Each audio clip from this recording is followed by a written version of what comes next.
नमस्कार.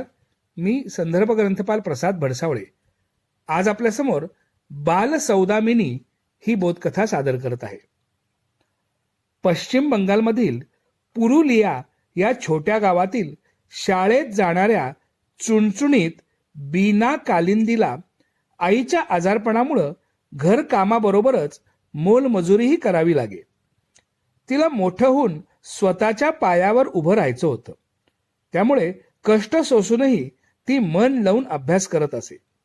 मुख्य म्हणजे तिच्याहून 2च वर्षांनी मोठ्या असलेल्या सरस्वती या बहिणीसारखी स्वतःची बिकट परिस्थिती तिला करून घ्यायची नव्हती.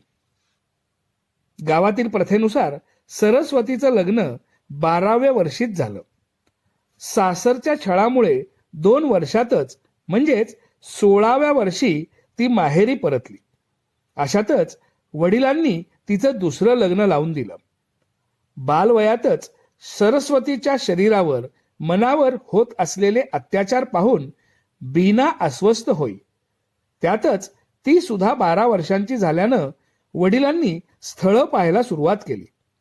मग बीनानं बालविवाहाविरुद्धच लढण्याचं ठरवलं. कितीही आग्रह करा, मारा, झोडा, पण वयात आल्याशिवाय लग्न करणार नाही असं तिनं ठामपणे सांगितलं.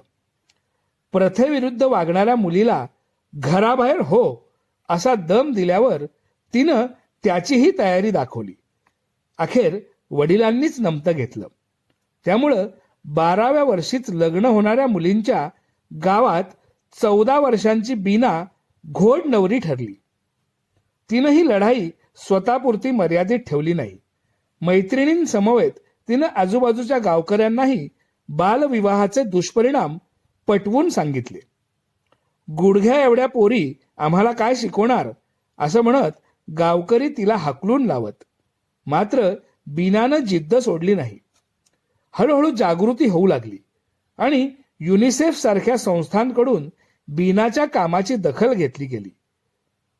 देशात 1929 मध्येच बालविवाह प्रतिबंधक कायदा संमत झाला असूनही अद्याप 45% बालविवाह होत आहेत. म्हणूनच या बालसौदामिनीच्या लढाईत आपण सर्वांनीही सामील व्हायलाच हवं, नाही का? धन्यवाद.